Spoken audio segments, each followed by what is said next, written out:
Oi gente, eu sou a Yuli do Minha Vida Literária. Pra quem acompanha as redes sociais, não é novidade que existem alguns tópicos de discussão que vira e mexem acabam tomando as redes. E um desses tópicos mais frequentes é a respeito da discussão dos livros clássicos. Eles devem ou não devem ser ensinados nas escolas? Clássicos são legais? Clássicos são chatos? Uma dessas discussões mais recentes que a gente teve foi a partir de um tweet do Felipe Neto falando a respeito que é um desserviço a gente ensinar Machado de Assis nas escolas, que a gente deveria, pensar em livros de fato que conversem com os jovens. E aí, um pouco depois, a gente teve também uma fala um tanto quanto polêmica da Carol Conká no Big Brother, falando basicamente o oposto, que livros como Harry Potter são, por exemplo, um desserviço para a literatura. E pra gente poder conversar um pouquinho sobre isso, eu convidei dois amigos muito queridos, que são pessoas que estudaram comigo na faculdade e são tanto pessoas quanto profissionais que eu admiro demais. Eu sou formada em letra, bacharel em português e em inglês pela USP, porém eu não fiz a licenciatura, que é voltada então para a educação, para de fato o ensino. E as duas pessoas que eu convidei já têm essa bagagem que eu acredito que elas podem oferecer então uma visão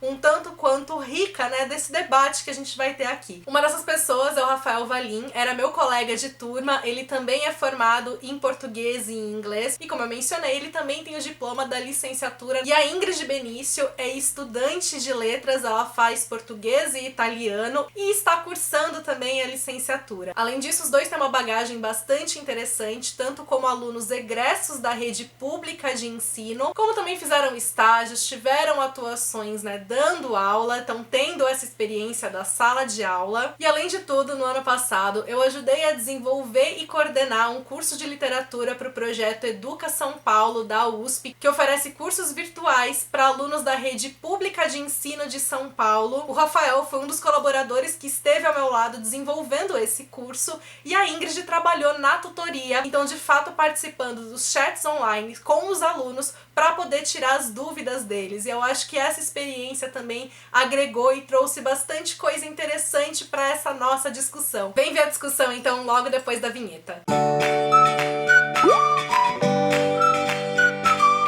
Bom, eu quero começar então agradecendo vocês por esse bate-papo e é uma honra ter vocês por aqui. Eu já vou começar assim direto. A primeira pergunta que eu acho que é a que ressoa na mente de todo mundo. Por que a gente tem que estudar clássicos nas escolas? Para a gente responder essa pergunta, talvez seja importante também entender por que estudar literatura na escola, E a escola introduziu a literatura ali meio que como uma perna do ensino de gramática, Isso historicamente falando, no século XX e tal. Então, até hoje a gente tem os manuais de gramática com exemplos de frases bem escritas do Machado de Assis, do Mário de Andrade. E a literatura muitas vezes servia como um apêndice mesmo do ensino da gramática. Só que conforme o tempo foi passando, ela foi adquirindo certa autonomia, Hoje em dia a literatura ela é vista mais como uma manifestação cultural e artística e é por isso que ela se justifica no currículo escolar. A gente estuda literatura, sobretudo para conhecer a cultura brasileira, para conhecer a história do Brasil, mas também para providenciar um contato dos alunos com o texto literário, Aquele texto caracterizado pelo trabalho com a palavra, com a linguagem, E é importante isso porque,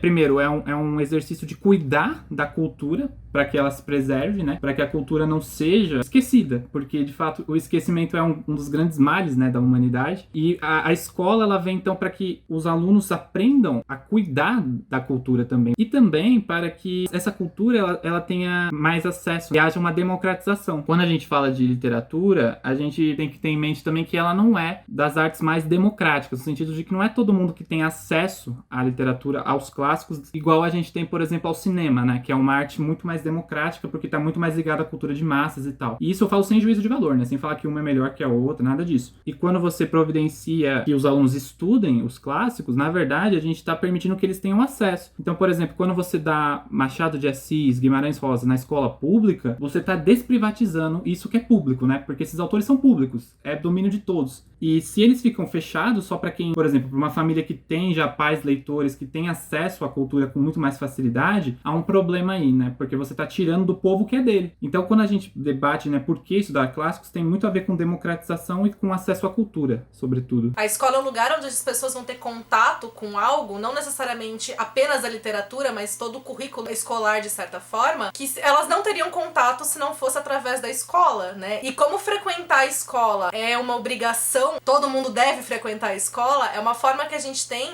de que todo mundo possa ter acesso a determinados temas que, de novo, fora dela, isso não seria possível. Tem a questão cultural também da gente se conhecer na história. A literatura é essa fonte humana no meio dos conhecimentos gerais que faz você tocar um pouquinho do seu passado para você se reconhecer nas palavras, mas também se reconhecer como parte de um todo. E os clássicos, à sua maneira, contam um pouco da nossa história, do nosso percurso. E eles estão ali pra gente se achar um pouco, né? Mesmo que acho que seja difícil no primeiro momento a gente ter essa noção da grandeza, do espaço que eles ocupam, eles são parte da nossa história e eles estão mostrando isso. Eu acho isso muito, muito importante. E é uma coisa que a gente não tem dimensão no começo. Acho que mais uma coisa também que a gente precisa entender nesse debate, porque a gente tá falando aqui dos clássicos e tal, mas a grande pergunta é por que eles são considerados clássicos? O que são clássicos? A gente sempre coloca o clássico nesse lugar sagrado, mas uma noção que eu fui adquirindo com o tempo e com a faculdade é que quem faz o clássico é o leitor, no final das contas. E é com as leituras que a gente atualiza ele. O clássico é aquele livro que pode ser relido sempre, que sempre tem algo novo a dizer,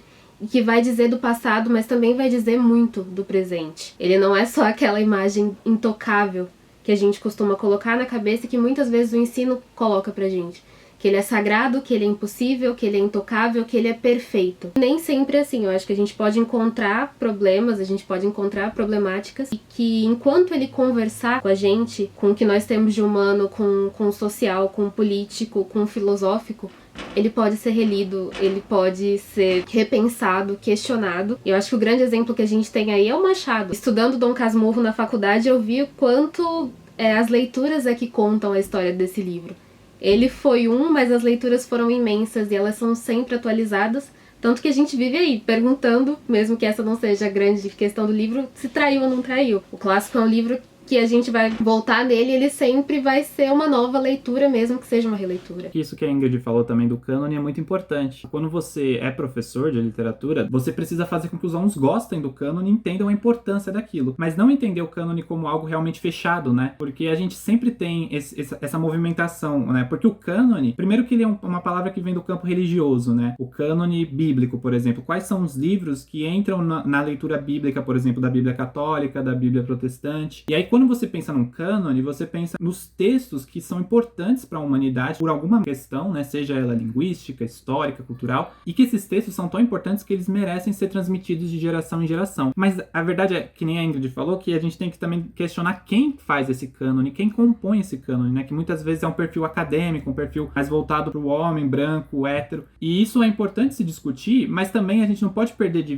dimensão o lado positivo do cânone. Quando a gente entende o lado positivo, a gente amplia, né? A gente coloca também, por exemplo, uma autora como a Carolina Maria de Jesus, que está sendo recuperada agora, a Júlia Lopes de Almeida. Cânone, a ideia dele é preservar, né? Então, não é necessariamente negativa, né? É uma preservação da cultura. A questão é que ele precisa ser expandido para que possa fazer sentido a outros sujeitos, a outras vivências, né? Mas que ele não necessariamente precisa ser rechaçado, né? E a escola vem como esse meio de trazer para o público, né, aquilo que já é nosso, né? Como a gente tem esse cânone formado e que normalmente é ele, né, que é ensinado nas escolas, a gente entra num outro questionamento que foi em grande parte o questionamento levantado pelo Felipe Neto e que fez com que muitas pessoas, né, concordassem com o que ele tivesse falado. Muita gente, inclusive, né, defendeu que ele tem razão no que ele diz, ele errou na maneira de se expressar. E a grande questão, por que a gente não estuda Harry Potter? Por que a gente não estuda outros tipos de livros na escola? Por que a gente estuda esses livros, né, considerados clássicos e que muitas vezes existe essa dificuldade do leitor se conectar com eles? Primeiro de tudo, é importante discutir a ideia de substituição. Por que a gente tem que substituir o clássico pelo best-seller ou pelo livro que, sei lá, é mais fácil, é mais tranquilo, tem um acesso mais garantido, né? Acho que é importante a gente também conhecer, né, a estrutura curricular da escola, principalmente da escola pública, antes de falar essas coisas, porque o ensino fundamental 1 e 2, principalmente, ele é muito voltado para a leitura de paradidáticos que têm um acesso a uma linguagem mais fácil, né? E o professor, ele tem muita liberdade para selecionar os livros que ele quer, que ele acha que são importantes para determinada faixa etária. Então é possível, sim, estudar Harry Potter na escola, estudar outros livros que são best-sellers ou que tem uma linguagem mais tranquila. A questão é por que substituir os clássicos, né? Por que essa questão de tirar os clássicos de circulação, sendo que eles têm uma importância enorme, né? E aí eu trago mais um questionamento, né? Porque quando alguém pede essa substituição, é sempre pedindo um livro que normalmente vem de um eixo que já é hegemônico. Por exemplo, por que a gente sempre pede para trocar por Harry Potter ou por Game of Thrones e não para um livro de fantasia que é escrito, por exemplo, na África, na Ásia, né? Isso muitas vezes tem a ver com a lógica do mercado. Não tem nada de errado com isso. Eu cresci lendo Harry Potter. A Ione eu sei que também ama Harry Potter, né? A Ingrid, pelo visto, também. Todos nós amamos Harry Potter, somos a geração Harry Potter, não tem problema nenhum com isso. Mas a questão é, quando você coloca a escola a serviço do mercado, primeiro que você coloca o professor como um mero treinador, né? Não importa tanto a especificidade do livro, importa se ele está vendendo. Isso é um pouco complicado, porque o ensino de literatura, ele não é só a estimular o gosto pela leitura. Isso é fundamental. Eu acho que eu, como professor, se eu vejo um aluno gostando de ler literatura, é incrível. É algo que é fundamental nesse processo. Mas não é o único fim, né, do ensino da literatura. Ele proporciona também o contato com uma linguagem. A leitura, para além do prazer literário, mas para uma leitura crítica, uma leitura como um instrumento cívico. Tem muita gente, por exemplo, que tem muita dificuldade de ler contrato. E aí, quando a pessoa sai da escola e se depara com um contrato com várias cláusulas, ou quando ela precisa fazer uma redação para o vestibular, para o mercado de trabalho, às vezes as palavras elas fogem do campo dela porque são mais rebuscadas. E a literatura também, ela ajuda aos estudantes, primeiro, adquirirem um olhar literário para o texto, entenderem como as palavras elas trabalham, como elas são articuladas, e também expandir seu vocabulário, né?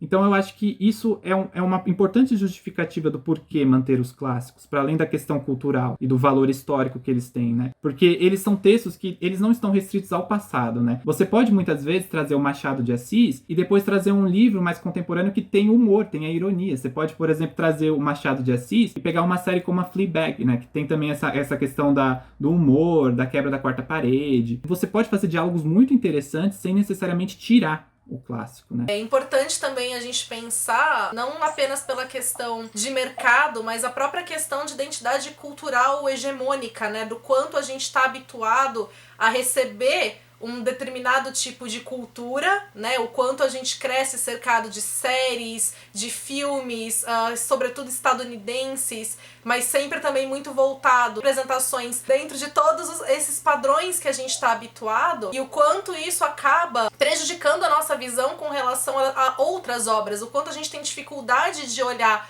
para obras que saiam desses padrões, né, e enxergar essas obras com valor.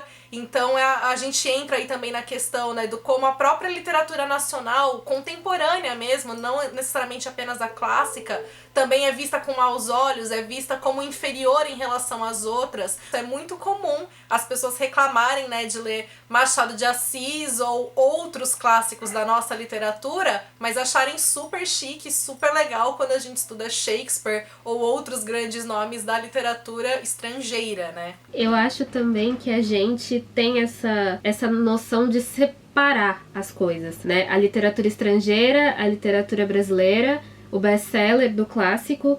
E assim como o Rafa falou, dá pra gente criar relações, sabe? Eu acho que, por exemplo, se a gente pensar nos estudantes ingleses, na escola eles vão ter contato com as irmãs Brontë, eles vão ter contato com Dickens, e mesmo assim eles podem ler Harry Potter e trabalhar as duas coisas. Mas eles fazem isso, eles leem a própria literatura. E por que a gente também não deve fazer isso? Por que a gente também não deve se buscar naqueles textos? Eu acho que o grande problema é que a gente coloca os clássicos da literatura brasileira como algo inalcançável e que não diz respeito a quem nós somos agora. E o ensino de literatura, pelo menos o ensino humanizado, vai colocar a gente dentro daquilo. E eu acho com certeza que a gente pode estudar Harry Potter. Harry Potter tem um grande valor. A gente consegue relacionar ele com o indivíduo que nós somos, agora mesmo sendo um livro de fantasia. E se a gente consegue fazer isso, eu acho que a gente pode fazer a mesma coisa com a literatura brasileira. A gente pode se inserir, se colocar, questionar. E a gente também tem o direito de não gostar das coisas. Mas primeiro a experiência tem que ser com o coração aberto, tem que ser humana, para além do livro clássico que tem uma posição gigante,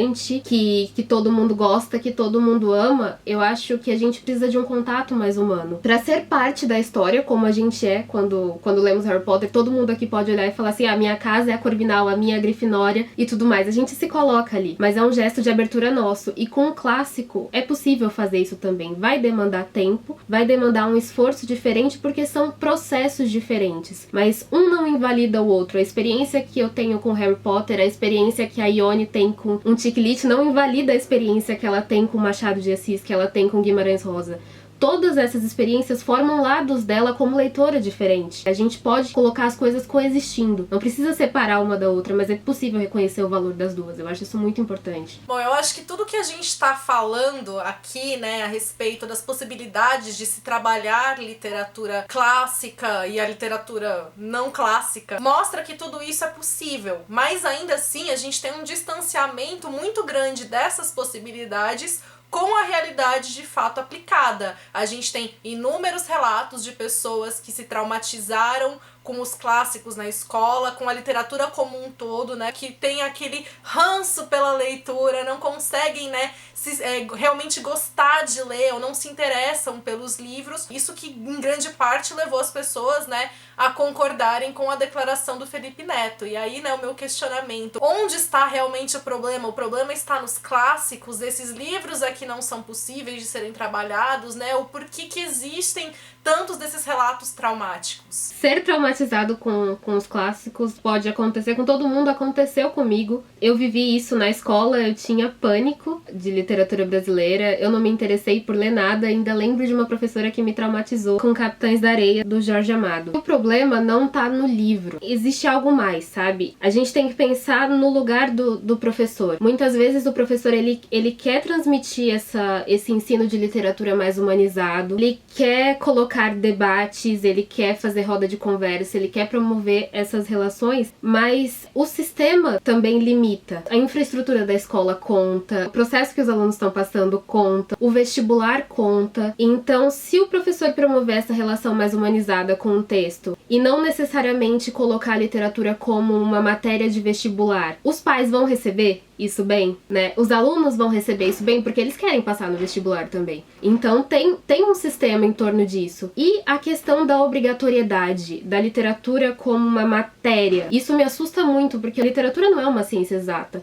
Não é uma matéria de sim ou não. É uma matéria de reflexão. É uma matéria que exige tempo. Ela exige oportunidade. Ela precisa de privilégios pra existir na vida de alguém. Você não pode simplesmente pegar um livro e ler se você tem que trabalhar, se você tem que ajudar a sua mãe, se a sua escola não tem uma biblioteca. Um livro não é barato. E aí ainda tem a questão da obrigatoriedade de você tem que ler este livro, você tem que gostar deste livro. Este livro é um clássico, ele é muito bom, ele é reconhecido no mundo inteiro, você tem que gostar. Isso assusta. Colocar essa faixa de obrigado, você não tem o direito de não gostar, você não tem o direito de não entender, você fica muito confuso. Porque aquele livro, ele é tanto parte da sua história quanto alguém completamente desconhecido. E aí, junta isso com o fator de um texto mais denso, de uma linguagem mais antiga, de metáforas e contextos que por muitas vezes a gente não tem. Com uma falta de infraestrutura, isso fica muito mais difícil. Então, quando a gente coloca em comparação com um livro que você vai pegar pra ler, mais uma vez, Harry Potter, e você vai sentar na liberdade da sua casa, não tem ninguém dizendo pra você que você tem que gostar. É muito mais fácil de você se incluir naquela história porque a sua faixa etária tá mais perto. Acaba ficando mais fácil e o clássico vai sendo deixado de lado. Então eu acho que o problema não é o livro, é em que condições a gente vai ler esse livro, como ele vai ser ensinado. Ele vai ser ensinado como uma disciplina ou como um meio pra você criar relações, pra você criar empatia, pra você trocar experiências, pra você ter o direito de não gostar, o direito de não entender, o direito de perguntar. Aí tá a grande questão. Como a gente tá ensinando literatura como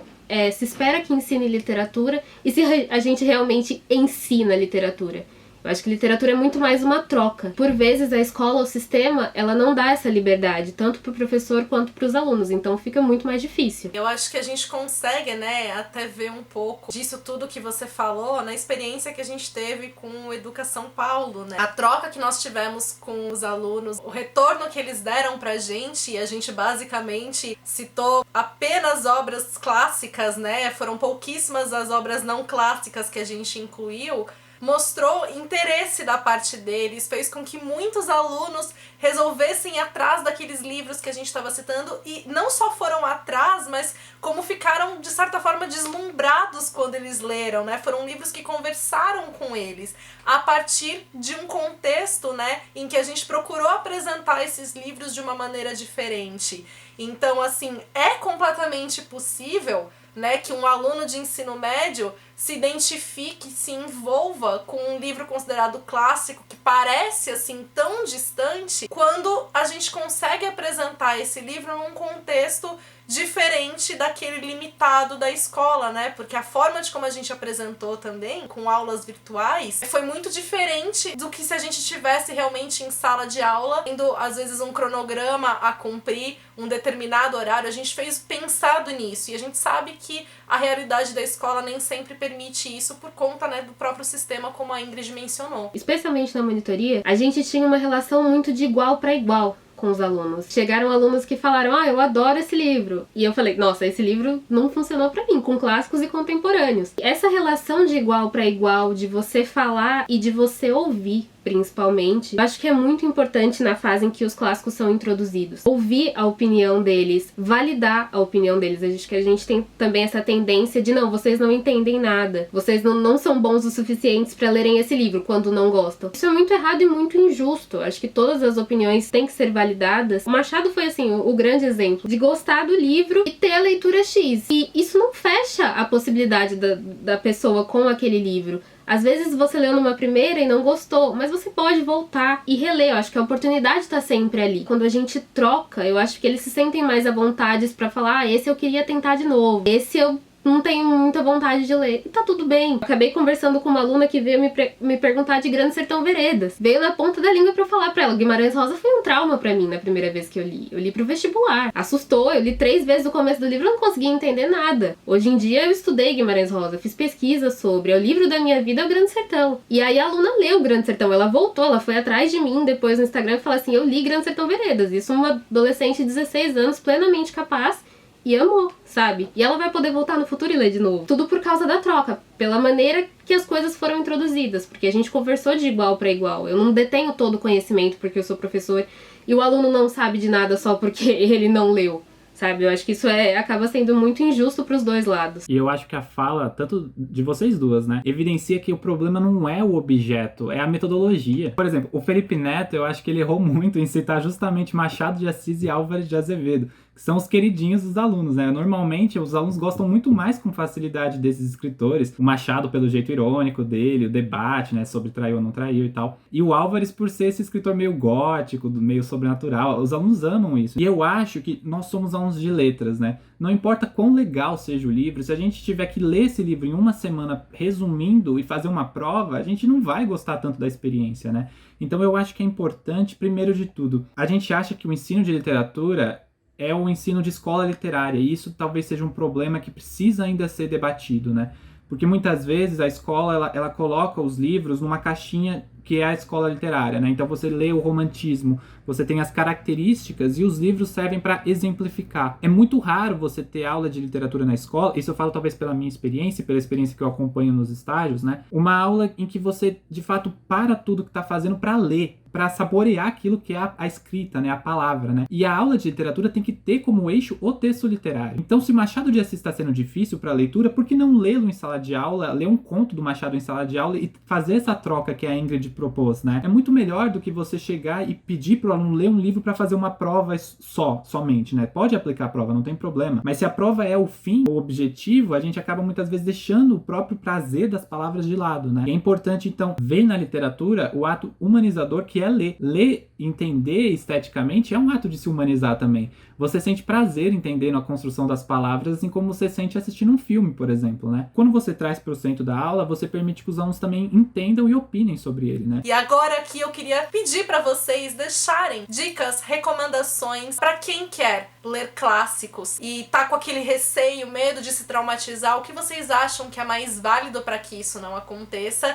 E se vocês também tiverem sugestões, né, de leituras, de apoio sobre tudo isso que a gente conversou aqui, também fiquem à vontade para deixar as indicações. Uma coisa que eu acho muito importante quando a gente vai ler um clássico é a abertura. É tirar ele da caixinha da obrigatoriedade, do tenho que gostar, e ler aquilo como um livro. Eu lembro que eu brincava com os alunos na monitoria de que os clássicos, no final do dia, foram livros escritos por pessoas, sobre pessoas, para pessoas. Eles não são monstros. E de coração aberto e se preparar para ter uma experiência diferente. Nem melhor, nem pior do que a gente já conhece, só diferente. É uma experiência mais lenta, mais densa, por vezes vai ser mais arrastada, ou às vezes a gente espera que vai ser arrastada e não é. É preciso dar essa abertura pro diferente, pro novo, porque aquilo vai te exigir muito, vai te dar um novo lado seu como leitora, e muitas vezes a gente tem a tendência a fugir do que incomoda, da experiência mais difícil. Você fala assim, eu tô lendo pra me divertir, eu não tô lendo pra me cansar. Você vai limitar a sua experiência, eu acho que se você pensar assim. Uma coisa que eu descobri com os clássicos é que tem muita coisa boa na dificuldade, a gente cresce e evolui muito, e não romantizando tudo isso, mas eu acho que a experiência mais densa, ela vai te dar um novo olhar como leitora. Quando você lê um contemporâneo, você vai ler ele de forma diferente. Então acho que a gente tem que dar essa abertura e tentar se incluir ali, tentar entender o nosso lugar como leitor, o lugar daquele escritor, o contexto da história. Então acho que no final das contas também uma boa edição conta muito quando você tá lendo um clássico. Isso eu acho que é uma coisa que a gente descobre na faculdade de letras. Da literatura nacional e da literatura estrangeira. Tem muita edição de literatura nacional que não é tão boa. O Machado, que é o nosso grande autor, ele tem várias edições que você vai lendo e assim, tem erro, falta coisa. Então procurar essas boas edições que te deixem confortáveis. Tentar conversar com outras pessoas. Acho que com a internet hoje em dia a gente tem essa possibilidade de sair um pouquinho da nossa redoma. Então às vezes a conversa sobre um livro clássico ou sobre qualquer livro, ela amplia esse espaço. Sobre isso eu posso indicar 2 de não ficção e 3 de ficção. De não ficção foi um que eu li recentemente, que chama Ouvir nas Entrelinhas, O Valor da Escuta nas Práticas de Leitura, da Cecília Baljur, uma estudiosa argentina. Aqui ela fala sobre o processo de mediação de leitura, do papel do mediador, não só do professor de literatura nas escolas, e em especial num capítulo ela fala sobre a relação que a gente tem com o cânone. Não só o cânone clássico, mas aquilo que a gente lê forma o nosso cânone. As nossas leituras fazem da gente quem a gente é. Outro foi A Literatura em Perigo, do Todorov. Acho que ele é linguista e estudioso de literatura. E aqui ele fala justamente dessa questão da gente automatizar o ensino de literatura, como a gente está ensinando literatura e como nós poderíamos fazer isso. E de ficção eu vou para livros que realmente mudaram minha relação com os clássicos, que foram aqueles que eu esperava que fosse lento, que fosse super difícil, e que não foi assim, e que mexeram muito comigo. O primeiro deles é Uma Aprendizagem, o Livro dos Prazeres, da Clarice Lispector. Esse é um romance da Clarice, sempre que me perguntam qual livro começar a ler Clarice, eu indico esse, porque eu acho que ele é fluido, tem uma história muito bonita, muito incrível de aprendizado, de descoberta de si. Um outro que foi trauma na minha vida na escola, e que depois que eu li pro vestibular virou um dos meus favoritos da vida, é o Capitães da Areia, do Jorge Amado. Esse livro vai trazer a história de meninos de rua na Bahia e todo esse contexto que a gente costuma invisibilizar, ignorar no nosso país, na questão social. E é um livro, assim, de uma escrita magnífica, muito poética, e mesmo assim ele é muito fluido, que me emociona muito. Então eu gosto muito dele porque foi a virada pra mim. Foi com esse livro que eu descobri que dava, sabe, pra me conectar com os clássicos. E o último deles é o Vidas Secas, do Graciliano Ramos. Eu acho que por conta da linguagem aqui a gente vê que é possível possível fazer com a nossa língua de maneira muito mágica, mas ao mesmo tempo de maneira muito dolorosa. O Graciliano vai contar a história de retirantes do Nordeste do país, das ausências da vida dessa família na linguagem. Ele mostra essa ausência pela palavra. Eu vou então começar por algumas indicações de textos, de discussões teóricas que podem ajudar a entender a importância da literatura. Um texto fundamental é O Direito à Literatura, do Antônio Cândido, e ele é um texto muito tranquilo de se ler. Ele dá a noção de como a literatura é um direito humano, como a literatura é importante e ela precisa ser democratizada para todas as pessoas como um direito, né? Assim como a gente tem o direito de comer, de ter moradia, né? Outro texto que eu acho muito importante, A Utilidade do Inútil, né? De um crítico italiano chamado Nuccio Ordine. Esse livro, ele é interessante porque ele entra no debate sobre as ciências humanas. Então, por que é importante estudar não só a literatura, mas as ciências humanas? E ele dá a dimensão de como as ciências humanas estão sendo atacadas em termos de pesquisa, financiamento. E é muito interessante esse livro, porque ele mostra que, às vezes, o que a gente acha que é útil, muitas vezes escuta que a escola precisa ensinar coisas mais úteis, né? Coisas mais pragmáticas e tal. Vamos calcular o imposto de renda. É pertinente, sim, mas o que é essa ditadura da utilidade que ele chama, né? Algumas coisas podem ser valorizadas sem entrar nessa questão, nessa lógica da utilidade. Tem também um texto bem curto da Conceição Evaristo, que ela publicou recentemente no site chamado Correio, e ele se chama O Povo Deve se Apossar da Literatura como um Direito. Acho que ajuda também porque é um debate bem interessante de uma escritora brasileira contemporânea muito importante. E uma dica que eu dou, assim, pra pessoa que tá querendo se inteirar ainda no meio da literatura, é entrar no debate literário mesmo, acompanhando canais literários como o da Ione, por exemplo, que fazem esse papel muito importante de não só falar de clássicos, mas de livros em geral. E isso já dá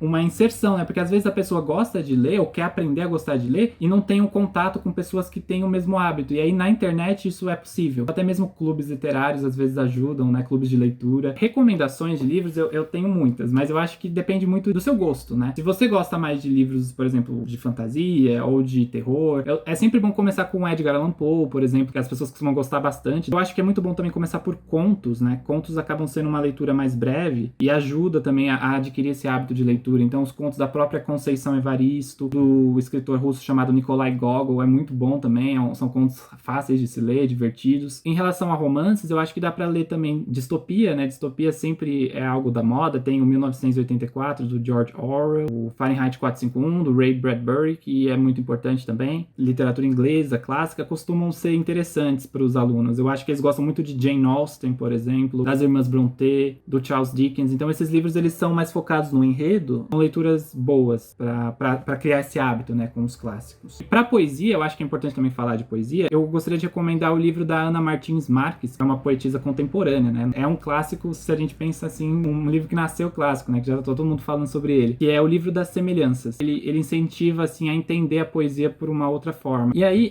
eu separei um trecho de um outro livro que eu recomendo também, que é o livro do Riso do Esquecimento, do Milan Kundera.